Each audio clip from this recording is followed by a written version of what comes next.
Boa noite, pessoal. Vamos lá para mais uma discussão de casos. Postamos o caso aí ontem, a gente colocou um pequeno complemento hoje.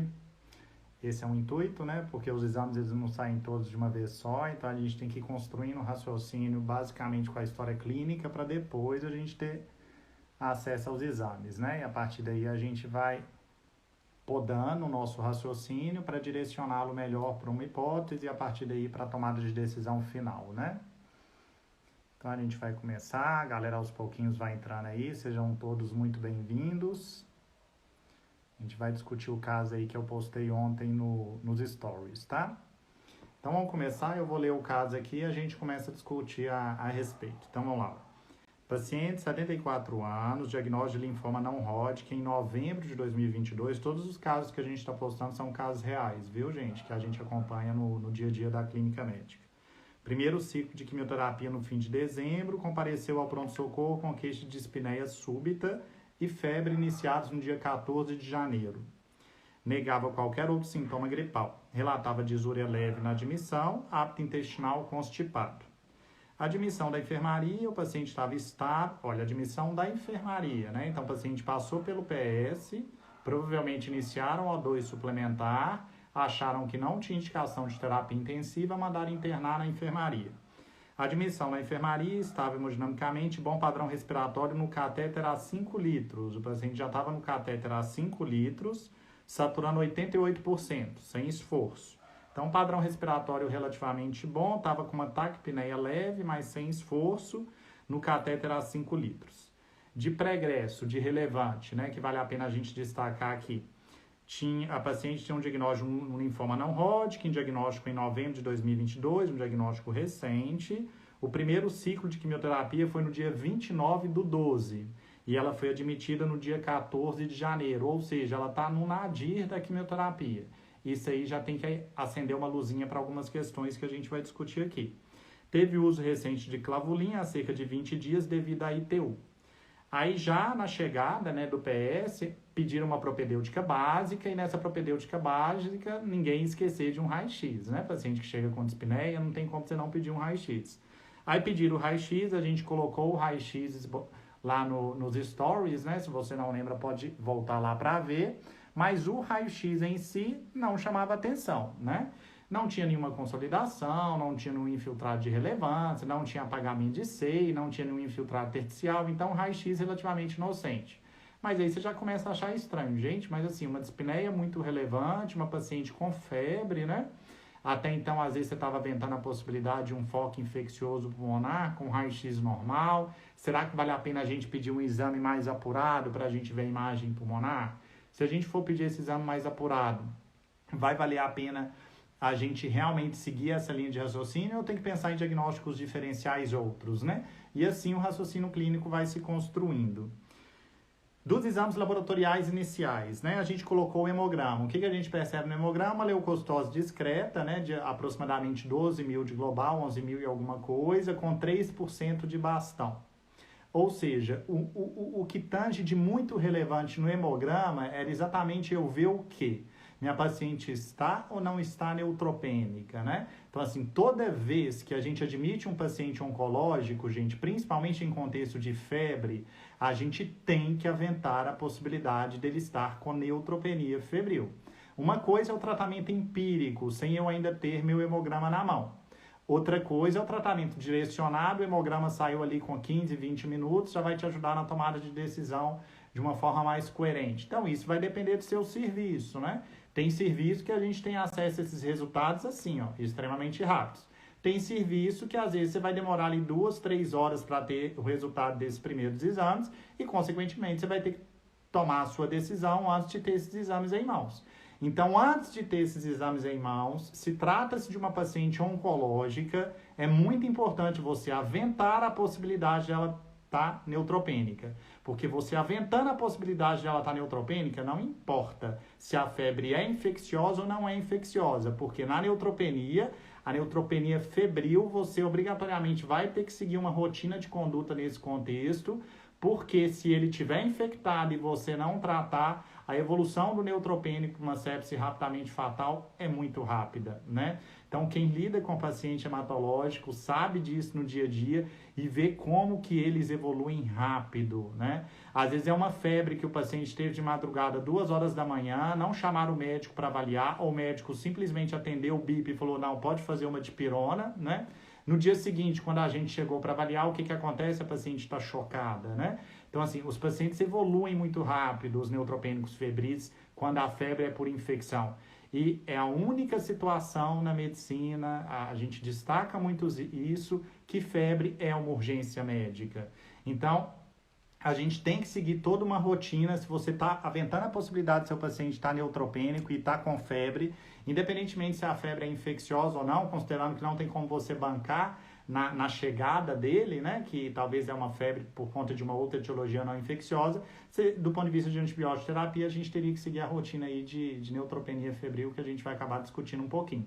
Mas a gente foi um pouco mais bonzinho com vocês. Trata-se de um pronto-socorro em que a gente tem acesso a esses resultados rápido, e esse hemograma saiu depois de 30 minutos que o paciente tinha chegado, né? Assim que ele chegou, foi pedida a propedêutica inicial, foi já pensado num esquema de antibiótico específico que a gente vai conversar, né? E foi pedido esses exames. E com 30 minutos saiu os exames, às vezes você ainda nem tinha começado a TB, né? E, consequentemente, deu tempo de você ver esse hemograma aí. No hemograma, a paciente não está neutropênica. Então, apesar de ser uma paciente oncológica, apesar de estar no nadir da quimioterapia, porque a paciente está no 15º dia de pós-QT, você já tem um hemograma na mão que te tranquiliza. Prefiro 1000 vezes ela com 20 mil de global do que ela com 200 neutrófilos. Prefiro 1000 vezes um paciente com 30 mil de global do que um paciente com 200 neutrófilos, né? Então, assim, a neutropenia grave, ela soma um prognóstico muito pior do que qualquer leucocitose de maior relevância, né, gente? Em termos de prognóstico, propriamente dito. E aqui eu tenho um paciente com 12 mil de global, 3% de bastão, sem neutropenia, ok? Então, não preciso mais pensar em protocolo de neutropenia febril para essa paciente. Continuando, PCR de 47, sem disfunções orgânicas. Sempre procurem isso na vida de vocês no que tange clínica médica / contexto infeccioso, né? Então, assim, tudo na medicina a gente fica mais atento para o que soma gravidade ao processo. E no que tange processo infeccioso, independentemente do foco, se meu paciente está grave, eu vou seguir uma linha de raciocínio que vai ser diferente se o paciente não estiver grave. E no que tange infecção, o que define gravidade e disfunção orgânica? Se meu paciente tem disfunção orgânica nova, isso, o Surviving Sepsis dá um nome para a gente, né, que é o delta-SOFA, ou seja, se ele tiver um delta-SOFA maior ou igual a 2, parte do pressuposto que meu paciente está séptico, desde que você tenha um foco infeccioso definido ou presumido. Presumido, eu não preciso ter certeza absoluta do meu foco, mas eu preciso presumir. Então, se eu tenho um foco infeccioso definido ou presumido com delta-SOFA maior ou igual a 2, parte do pressuposto que o paciente está séptico e, consequentemente, a gente seguiria uma linha de raciocínio também nesse sentido. E aqui a gente colocou que na chegada o paciente não tinha disfunção orgânica nova, mas não tinham pedido uma gás arterial para ele na chegada, né? Infelizmente. E fato é um pouco de plaquetose, né? Uma plaqueta de aproximadamente 540 mil, isso aí já falando a favor de um contexto pró-inflamatório, né? Lembrando que a plaqueta em doenças agudas, né, ela aumenta com uma resposta inflamatória aguda, assim como aumenta PCR, assim como aumenta ferritina, né? Assim como aumenta VHS, assim como pode aumentar a procalcitonina, as plaquetas também podem subir nesse contexto e de inflamação. Tá, então vamos continuar investigando talvez um foco, né? Porque assim, nada mais natural do que um paciente idoso oncológico, ou seja, mesmo ele não estando neutropênico, você interpreta que é um paciente imunossuprimido, sim. Eu não preciso ter neutropenia grave para falar que meu paciente está imunossuprimido, né? Tem N outras doenças que não fazem neutropenia e imunossuprime meu paciente? Sim. Desnutrição faz isso, doenças oncológicas fazem isso, cirrose avançada faz isso, né? Então, tem várias condições mórbidas para o paciente que vai ser fator de imunossupressão para ele, sem necessariamente você ter neutropenia, tá? E fato é, minha paciente é uma paciente oncológica, ela tem um linfoma não Hodgkin, ela está em quimioterapia. Então, é uma paciente imunossuprimida e a gente vai conduzir dessa forma. Não estou falando que eu vou conduzir como neutropênico febril. Neutropênico febril é uma coisa, paciente imunossuprimida é outra, né? Todo paciente neutropênico grave, ele é imunossuprimido, mas nem todo paciente imunossuprimido é neutropênico, tá? Até porque até os neutrófilos podem ser disfuncionados, dependendo se o paciente tiver doenças genéticas, enfim, né? Beleza. Mas, quando a gente vai reler a HMA do paciente, quando a gente vai coletar aquela HMA mais aprofundada, a gente percebe que, na descrição, a paciente tinha uma queixa urinária leve, ok? Ainda mais o paciente imunossuprimido. Qualquer queixa que ele te trazer, não ignore. Qualquer queixa que ele trazer, não ignore. Ah, doutor, estou com um pouquinho de dor perianal. Avalia a região do ânus do paciente. Ah, doutor, estou com um pouquinho de dor no dente. Avalia a mucosa oral do paciente, tá? Ah, doutor, estou com sintoma respiratório. Isso é clássico, né? Ah, doutor, estou com sintoma urinário, estou com uma disúria leve, né? O paciente não fala disúria. Ah, estou com um pouquinho de desconforto para fazer xixi no final do jato urinário, que era o que ela colocava. Não, então isso é relevante para mim, isso é sintoma urinário. E às vezes os pacientes imunossuprimidos não necessariamente vão fazer sintomas muito floridos para apontar para foco. Por que que quando a gente trata os neutropênicos febris, é tão comum e às vezes até mais comum a gente tratar as neutropenias febris sem foco do que as neutropenias febris com foco pré-determinado? Porque o paciente, quando ele não tem defesa nenhuma, isso puxando agora um pouco para o neutropênico, né? Não é o caso dessa paciente em si, porque ela não está neutropênica, mas principalmente os neutropênicos, às vezes eles não conseguem fazer resposta inflamatória. Como não faz resposta inflamatória, às vezes muito exuberante, às vezes você não vai conseguir definir um foco claro. Aí você conduziria com uma neutropenia febril, por exemplo, sem foco, né?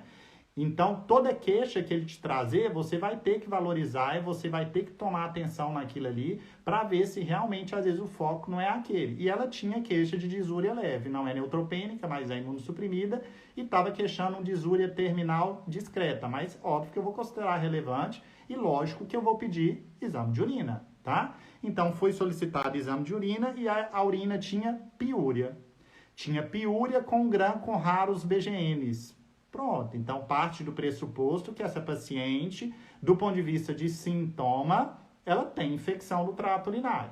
Por que ela tem infecção do trato urinário? Porque ela tem sintoma urinário, ela tem um EAS compatível, inclusive com um GRAM com BGN, e ela tem febre.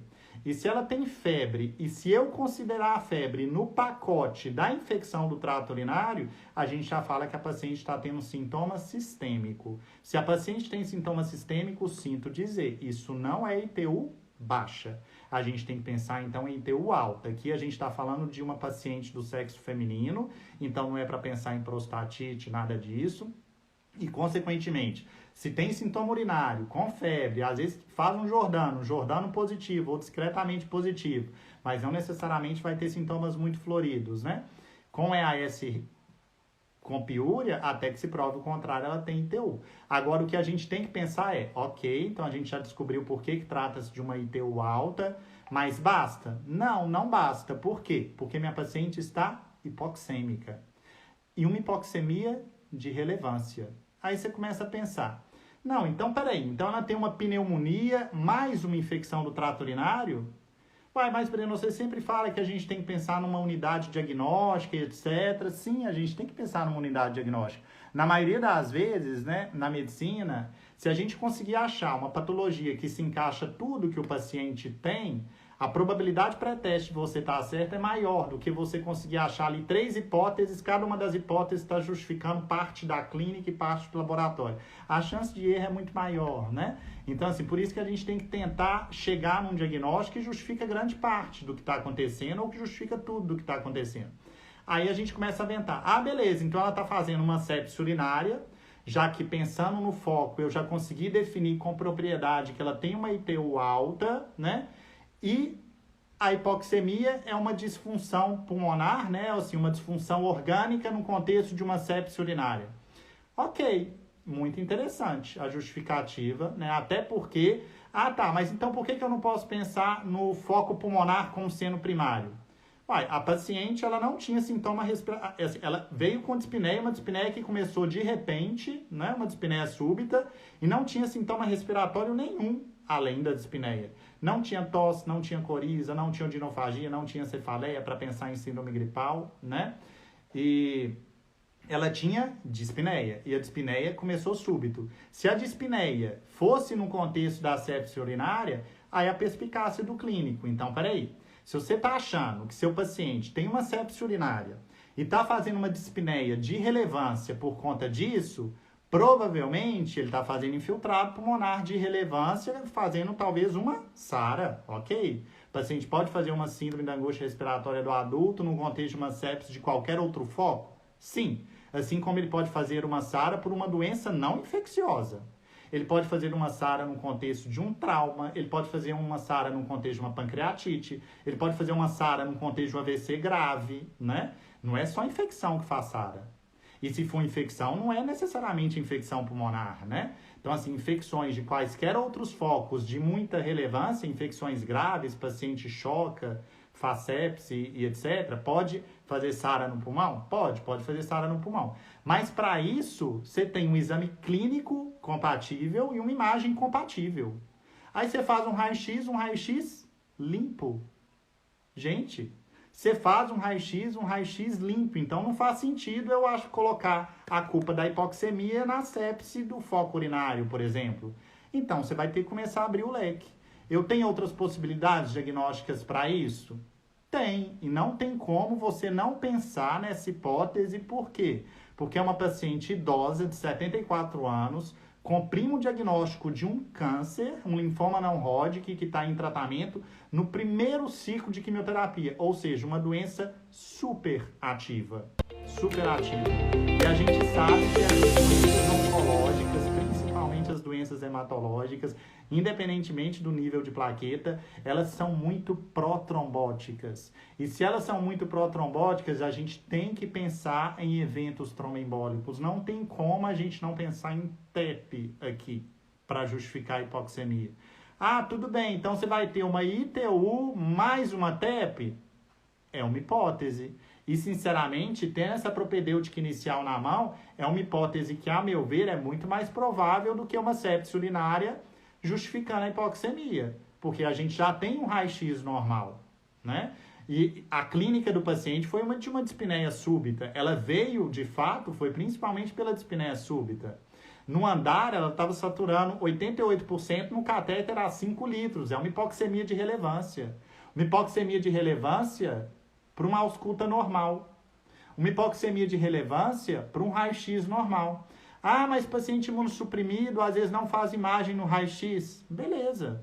Ok, concordo. Às vezes, né, o paciente imunossuprimido, principalmente se for neutropênico, às vezes você não vai ver a imagem no raio-x. Tanto é que nos neutropênicos febris, se o paciente tem sintoma respiratório, sinto dizer, raio-x não vale nada. Você precisa pedir tomografia. Por quê? Porque a gente sabe que nos pacientes neutropênicos graves, ou seja, aqueles neutrófilos menores que 500, né, ou neutrófilos menores que 1000 com tendência à queda nas próximas 48 horas, habitualmente não faz infiltrado inflamatório de relevância a ponto de você ver no raio-x, claro. Igual você tem um paciente imunocompetente que faz uma pneumonia lobar, que você olha o raio-x e você não tem dúvida do diagnóstico, né? Nos neutropênicos, você vai precisar de exames de imagem mais apurados. A gente precisa de tomografia. Isso é claro, gente. Isso está no protocolo de, assim, se você ler qualquer guideline de neutropenia febril, se o paciente tem sintoma respiratório, TC, né? E a gente faz habitualmente tórax e seios da face até para avaliar seios da face também se tem sintoma respiratório. Se não tem sintoma respiratório, aí beleza, você pode fazer o raio-x, né? Agora, se tem sintoma respiratório, obrigatoriamente você vai ter que fazer um exame mais apurado, porque o raio-x normal não vai descartar, tá? E, consequentemente, você precisaria desse exame. Mas aí a dúvida que paira é, se a gente aventou como hipótese diagnóstica TEP, né? Será que seria ideal eu fazer TC mesmo? Ou será que a gente já não deveria fazer uma angiotomografia? E assim o raciocínio clínico vai se construindo. Infelizmente, foi pedido inicialmente uma tomografia de tórax. Mas, por quê? Porque a pessoa não aventou a possibilidade de TEP. Às vezes, vocês ficam muito acomodados no seguinte sentido. Achou um foco infeccioso porque tem febre, né? Para muita gente, febre é patognomônico de infecção, né? Lógico que eu estou exagerando. Mas assim, não, gente, febre está longe de ser patognomônico de qualquer coisa. A gente tem N doenças não infecciosas na medicina que fazem febre, né? Eu posso ficar aqui citando 50 para vocês durante 1 hora de doença não infecciosa que faz febre. Então, assim, a gente tem que abrir a mente, a gente tem que abrir o leque. Febre não é igual a infecção, né? Febre não é sinônimo de ceftriaxona. A gente até postou alguns meses para trás aí uma brincadeirinha lá no nosso Insta com isso, né? Que é muito comum, né? Às vezes o paciente chega com febre no pronto-socorro, acaba recebendo um combo com ceftriaxona no pacote. Mas não, clínica médica não é isso. Clínica médica é raciocínio, é você estruturar a sua hipótese para a partir daí você fazer as coisas guiadas, né? Então, fazer as coisas tendo uma hipótese por trás. É aquela história. O que eu sou obrigado a tratar na clínica médica, seja no pronto-socorro, seja na enfermaria, seja na UTI, é a minha principal hipótese diagnóstica. Eu não sou obrigado a tratar hipóteses diagnósticas secundárias. Porque hipóteses diagnósticas secundárias, gente, quem lida com a clínica médica vê isso no dia a dia. É muito comum você ter várias hipóteses, né? Que bom, às vezes, você consegue estruturar seu raciocínio tendo várias hipóteses, mas tem o ônus disso aí também, né? Porque às vezes você não está conseguindo delimitar aquela que é a sua principal hipótese. Às vezes você está com um raciocínio muito abrangente, falta ali conhecimentos teóricos para você delimitar a sua linha de raciocínio para chegar numa hipótese mais provável. Porque senão é muito simples. O paciente chega com dispneia no pronto-socorro e você trata pneumotépico congestivo, né? Ou seja, você faz medida anticongestiva, você anticoagula e você dá antibiótico tratando uma pneumonia. Clínica médica não é isso.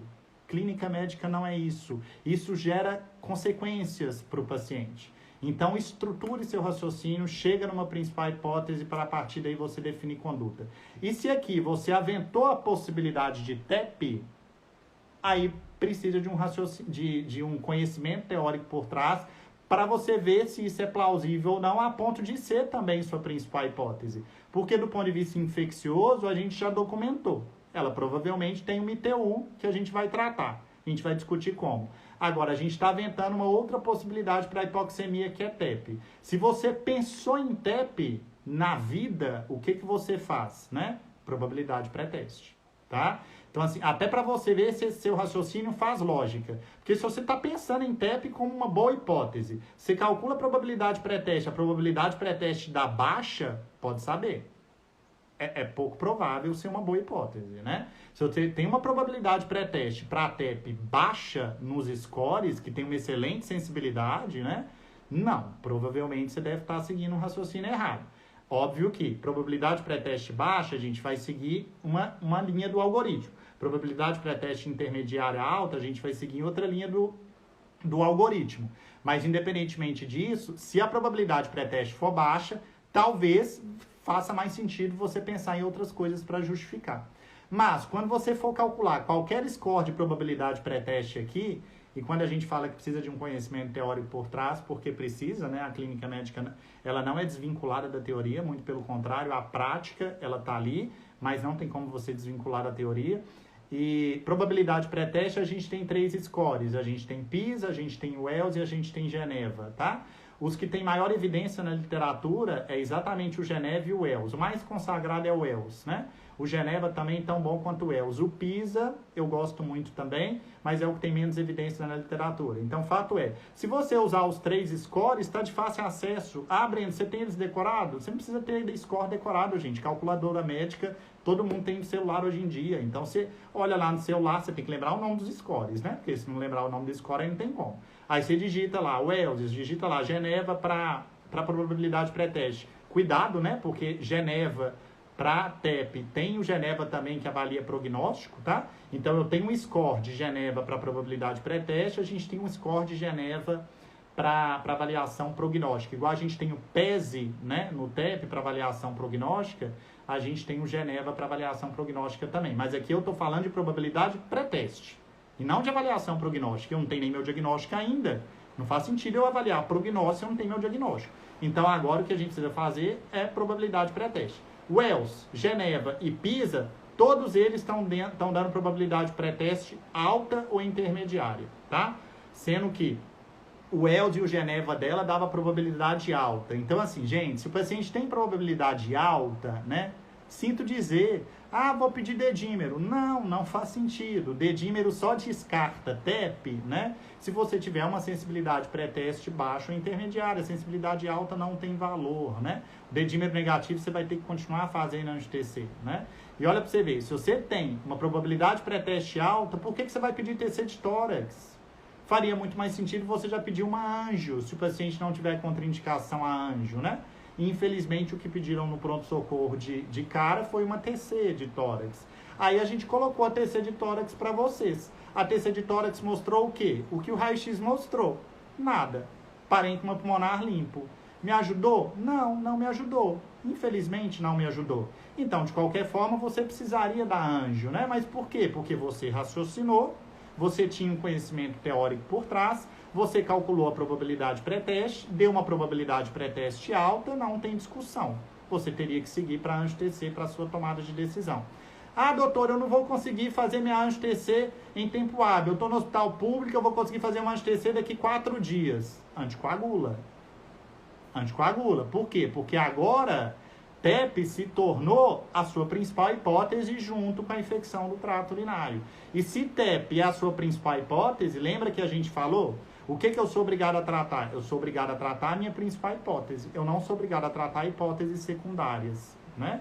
Porque, ele pode estar congesto. Não, não é sua principal hipótese. Você não vai fazer medidas anticongestivas aqui.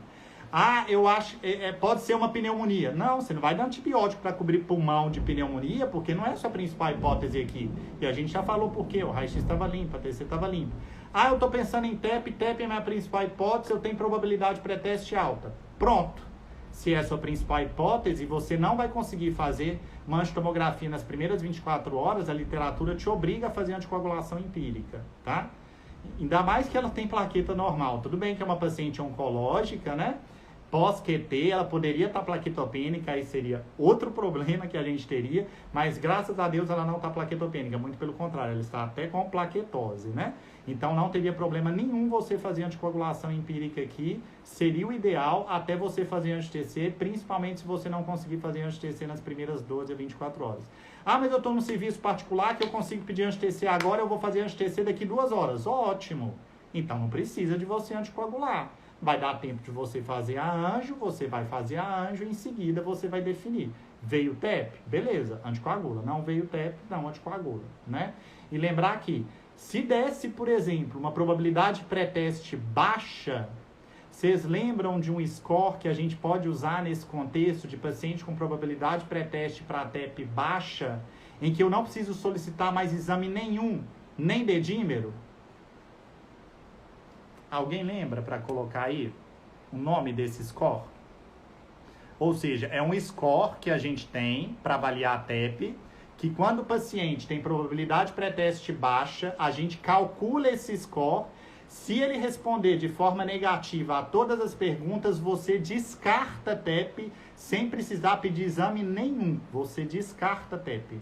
Por quê? Porque a probabilidade de o paciente ter TEP passa a ser menor do que 2%. Então a literatura fala, não precisa seguir propedêutica para isso. Pense em diagnósticos diferenciais outros. Qual que é o nome desse score? Que tem em qualquer calculadora médica. Ninguém? É o PERC, né, gente? Então, assim, lembrem do PERC também, né? Então, quando a gente tem probabilidade pré-teste baixa, você calcula o PERC. Se o PERC do paciente, você responder negativo a todas as perguntas, você está autorizado a descartar a hipótese de TEP, considerando que a probabilidade de ser TEP seria menor que 2%, consequentemente, sem necessidade de pedir dedímero, sem necessidade de pedir anti-TC. Aí, você acha que na rotina o pessoal calcula o PERC? Não. Na rotina o pessoal faz o quê? Pede o dedímero. E o que acontece? Dedímero vem positivo. E o que acontece? O paciente recebe uma anjo-TC. E o que acontece? Uma anjo-TC que tem contraste, numa probabilidade para a TEP que era baixa. E a anjo-TC vem o quê? Negativa. Então, olha como que a gente pode ir somando malefícios para o paciente se a gente não tiver esses conhecimentos, tá? Então, lembrar do PERC nesse contexto de probabilidade pré-teste baixa, porque o PERC, respondendo negativo a todas as perguntas, você descarta a possibilidade de TEP sem necessidade de pedir nada. Ou seja, mas eu pedi dedímero e veio positivo. Não importa. Se veio positivo, mas o PERC você respondeu negativo a todas as perguntas, você não vai precisar de anjo-TC. Você consegue descartar simplesmente calculando o score. Achei que era PESE. Então, Amarildo, PESE, não confundir PESE com PERC, tá? PESE é para a gente avaliar prognóstico. TEP é uma das doenças da medicina, é o que eu costumo falar, né? PERC é a doença dos scores, né? Porque tem tanto score para TEP, mas tanto score, que às vezes a gente confunde. É natural a gente confundir. Mas no dia a dia, quando você lida com a clínica médica no dia a dia, aquilo fica enraizado em você, que você não esquece mais, tá? Então, assim, ó, de score que a gente tem para PERC, né? Só lembrar de alguns aqui, já que eu entrei nesse assunto. Apesar de já estar floreando demais, mas eu vou falando, qualquer coisa vocês me interrompem. Os scores para probabilidade pré-teste, a gente vai ter PISA, Geneva e Wells. Beleza, você deu o seu diagnóstico. Os scores para avaliar prognóstico. Aí a gente tem que lembrar de quê? A gente tem que lembrar principalmente do PESE, que é o que o Amarildo lembrou, tá? PESE para avaliar prognóstico. Score que eu consigo descartar a possibilidade de... e tem Geneva também para prognóstico, tá? Tem os dois para prognóstico. Score que eu consigo descartar TEP nos pacientes com probabilidade pré-teste baixa. PERC, tá? Score que a gente consegue deshospitalizar o paciente precoce, né? E no contexto de TEP também. Aí tem o REST, que a gente usa para ver se o paciente não estiver preenchendo critérios ambulatoriais. Ele vai preencher critérios para a gente tratar o paciente ambulatorial, a gente vai conseguir deshospitalizar o paciente com segurança com DOAG, por exemplo, tá? Aí teria esse score. E, tem alguma outra coisa que a gente pode pedir que avalia prognóstico? Tem, né? Hiponatremia na TEP é sinal de pior prognóstico. BNP elevado é sinal de pior prognóstico. Troponina positiva é sinal de pior prognóstico. Eco com disfunção de VD é sinal de pior prognóstico. Paciente que chegou chocado, não tem dúvida que ele vai ter pior prognóstico, né? Seria o pior TEP possível, seria o TEP maciço, tá? Consequentemente, o que a gente tem que pensar?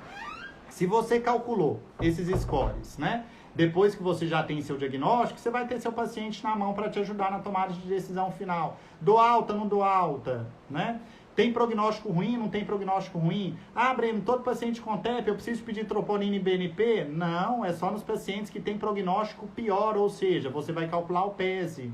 A literatura mostra que o custo-benefício de você pedir troponina e BNP para PESE baixo, 1 ou 2, não tem valor, né? Porque na imensa maioria das vezes vai ser negativo. Ou seja, são aqueles TEPs mais segmentares, são aqueles TEPs que não vão trazer repercussões cardíacas para o paciente. Então, vai ter troponina e BNP negativa. Então, também não é para todo mundo que eu peço, né? A medicina ela tem que ser feita de uma forma coerente, de uma forma consciente.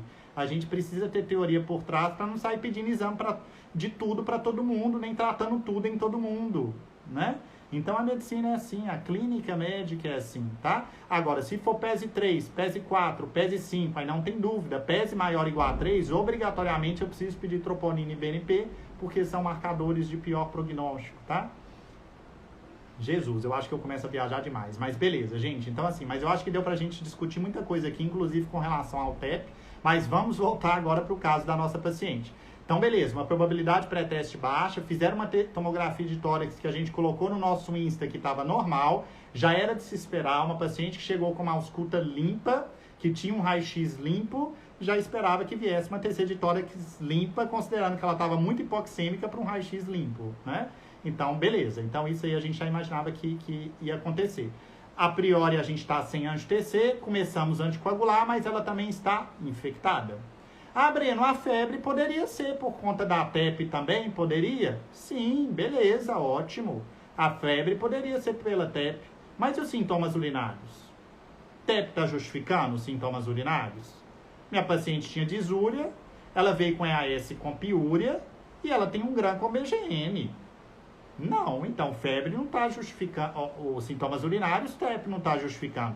Então, apesar da gente tender a procurar uma unidade diagnóstica, aqui a gente tinha uma justificativa para o quadro infeccioso, que era uma ITU muito bem documentada, com exame com clínica, Lembrando que, se minha paciente não tivesse sintoma urinária, ela poderia estar inclusive neutropênica, poderia ter zero neutrófilos. Viesse o mesmo exame de urina, seria bacteriúria assintomática. Bacteriúria assintomática, mesmo no neutropênico, não tem indicação de tratar, tá? Então aqui a gente está somando a clínica com o laboratório para eu ter uma hipótese super coerente, né? E que a literatura me embasa para eu dar esse diagnóstico. Então aqui a gente tem uma ITU documentada, tá? Agora, se tivesse uma bacteriúria assintomática, ou seja, se ela não tivesse disúria, se ela às vezes nem tivesse com febre, né? Poderia estar com 10 neutrófilos, com EAS, com BGN, o GRAM com BGN, AS com piúria, eu interpretaria como bacteriúria assintomática e não mereceria antibiótico, né? Só lembrando, bacteriúria assintomática a gente trata em pouquíssimas condições na medicina.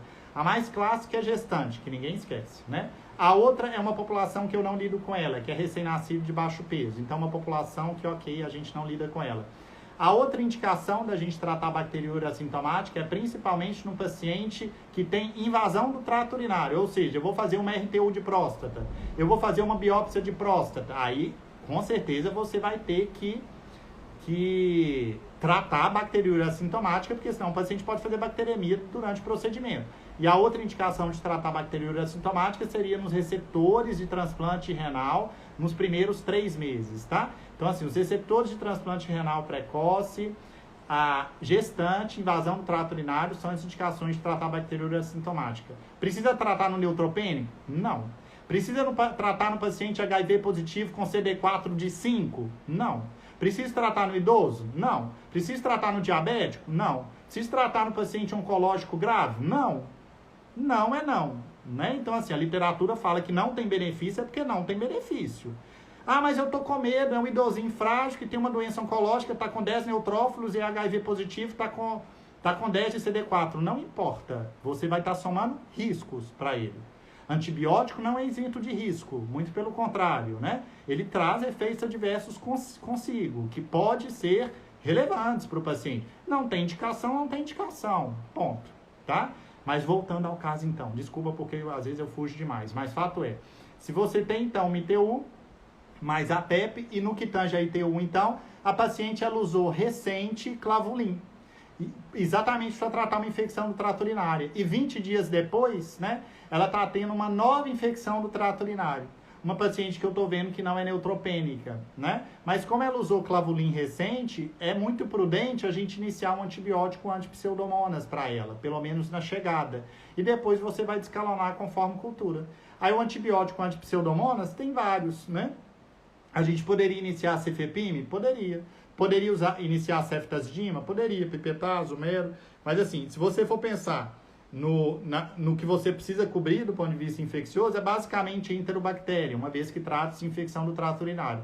A paciente não tem internação recente, mas ela é oncológica, QT recente, né? E usou antibiótico há 20 dias, que foi clavulin. Então, talvez seja prudente tratar com pseudomonas. Principalmente se você aventasse que no início, né, ela tivesse neutropênica. Mas se você aventasse no início que ela tivesse neutropênica antes de você ter seu hemograma na mão, o cefepime que você iniciaria precisaria, inclusive, ser dose dobrada. Ou seja, 2 gramas de 8 em 8, tá?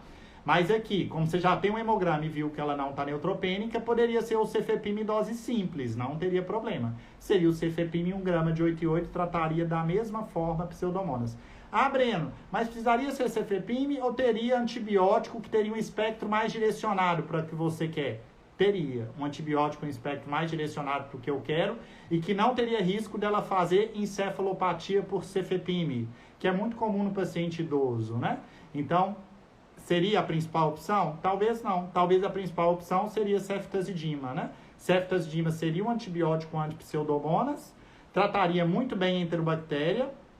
No que tange diferença de espectro da ceftazidima para o cefepime, né? Ceftazidima não está tratando bem estáfilo em comparação a cefepime. Mas eu estou pensando em estáfilo para ITU? Não estou pensando em estáfilo. Então, bastaria sim ceftazidima como terapia empírica, tá? E para surpresa não, né? A gente já imaginava, na maioria, assim, muito frequentemente cresce germe sensível também. Cresceu uma E. coli que era resistente à quinolona, tá? mas era uma E. coli sensível aos demais antibióticos. Então, consequentemente, deu para descalonar para ceftriaxona, ok? Depois dessa paciente fez a angiotomografia, depois que fez a angio-TC, descobriu que realmente era TEP, então ficou como uma ITU mais TEP, ela recebeu o ciclo de antibiótico completo para tratar a ITU, foi anticoagulada e depois foi deshospitalizada com DOAC, ok? A hipoxemia melhorou, obviamente, né? Ela foi desmamada o oxigênio e o PESE dela dava um PESE de 3, foi solicitado troponina e BNP, tanto troponina quanto BNP vieram negativos, isso fala a favor de um prognóstico melhor do que se eles viessem positivos, e o ecocardiograma realizado na internação também não teve corpo pulmonar de relevância, tá? Então, de uma forma geral, foi isso, gente. Então, assim, eu acho que é um caso que, apesar de ser um caso relativamente simples, né? Ele aborda tanto conceito importante, eu acho que deu pra gente discutir tanta coisa aqui, né? E assim, fugindo um pouco somente das infecções, lembrando de diagnósticos diferenciais outros não infecciosos, que essa paciente, inclusive, tinha concomitante, né?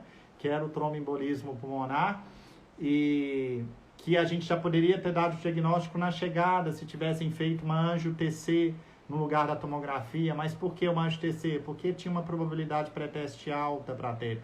Então, tudo isso é a estrutura de raciocínio clínico para definir conduta de forma mais assertiva e, consequentemente, chegar no seu tratamento ideal. Combinado? Gente, espero que vocês tenham gostado.